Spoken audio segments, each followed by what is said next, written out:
చట్టానికి కళ్ళు లేవు తమ్ముడు, న్యాయానికి ఇల్లు లేదు ఎప్పుడు. చట్టానికి కళ్ళు లేవు తమ్ముడు, న్యాయానికి ఇల్లు లేదు ఎప్పుడు.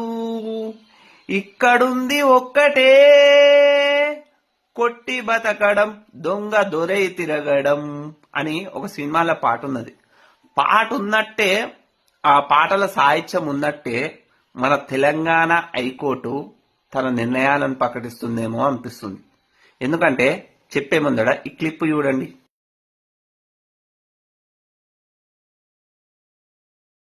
సినిమా టికెట్ల రేట్లు పెంచవద్దని మేము ఎన్నిసార్లు చెప్పాలి. మేము రాజాసాబ్ సినిమాకు తగ్గించమని చెప్పినా మరొకసారి చిరంజీవి గారి సినిమాకు పెంచారంటే ఇది కోర్టు ధిక్కరనే అని చెప్పారు కదా. చెప్పినప్పుడు మీరు నోటీసులు ఇస్తే ప్రజలకు న్యాయం చేసినట్టేనా సార్? నోటీసులతో పాటు ఆ అధికారిని సస్పెండ్ చేసి మీరు సమాధానం చెప్పండి అంటే మరొకసారి వచ్చే అధికారి ఇంకో సినిమా వచ్చే వరకు ఆ సినిమా టికెట్ల రేట్లు ఇవ్వాలంటే భయపడతారు సార్. అది సార్ ప్రజలకు చేసే న్యాయం. ఎన్నిసార్లు చెప్తారు సార్ మీరు? పుష్ప 2 సినిమా అప్పటికెళ్ళి ఇప్పటికి 10-15 సార్లు చెప్పారు. అయినా టికెట్ల రేట్లు పెంచుతారు అంటే అధికారుల నిర్లక్ష్యం కనిపిస్తుంది కదా సార్. వేరే వేరే చిన్న చిన్న గవర్నమెంట్ ఉద్యోగాలు చేసే వాళ్ళకి అలా ఒక్కసారి సమాధానం చెప్పి వాళ్ళ దగ్గరికి వెళ్ళి తీసుకునే హక్కు కూడా లేకుండా సస్పెండ్ చేస్తారు కదా సార్. మరి మీరు చేసేది ఉండే ఎందుకు చేయలేదు సార్? ఇది ప్రశ్నిస్తున్నా. ఇంకోటి, మన మినిస్టర్ గారు కూడా నాకు తెలియకుండానే టికెట్ల రేట్లు పెంచుతారు అన్నారు. అన్నప్పుడు మీరు దాన్ని సుమాటో కేసుగా తీసుకుని అసలు ఎవరు పెంచుతారు, ఎందుకు పెంచుతారు, ప్రజల మీద భారం ఎందుకు మోస్తారు అని ప్రజల న్యాయం జరిగేలా చర్యలు తీసుకోవాలి కదా సార్. మీరు ఎన్నిసార్లని వాళ్ళకి చెప్తారు సార్, ఎన్నిసార్లని నోటీసులు ఇస్తారు సార్. మీరు నోటీసులు ఇచ్చుడు, వాళ్ళు టికెట్ల రేట్లు పెంచుడు, ధిక్కరణ అని చెప్పుడు, మళ్ళీ నోటీసులు ఇచ్చుడు, వాళ్ళ సమాధానం చెప్పుడు, ఇవే నడుస్తున్నాయి సార్.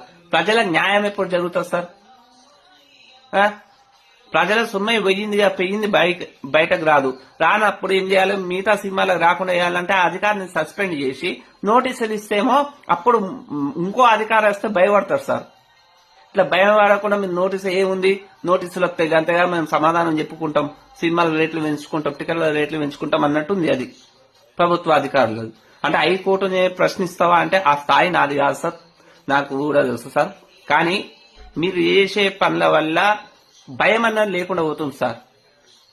కాబట్టి కొన్ని కఠినమైన నిర్ణయాలు తీసుకున్నప్పుడే ప్రజలకు న్యాయం జరుగుతుంది సార్. అట్లా కూడా తీసుకోండి అని నా అభిప్రాయం సార్. Thank you.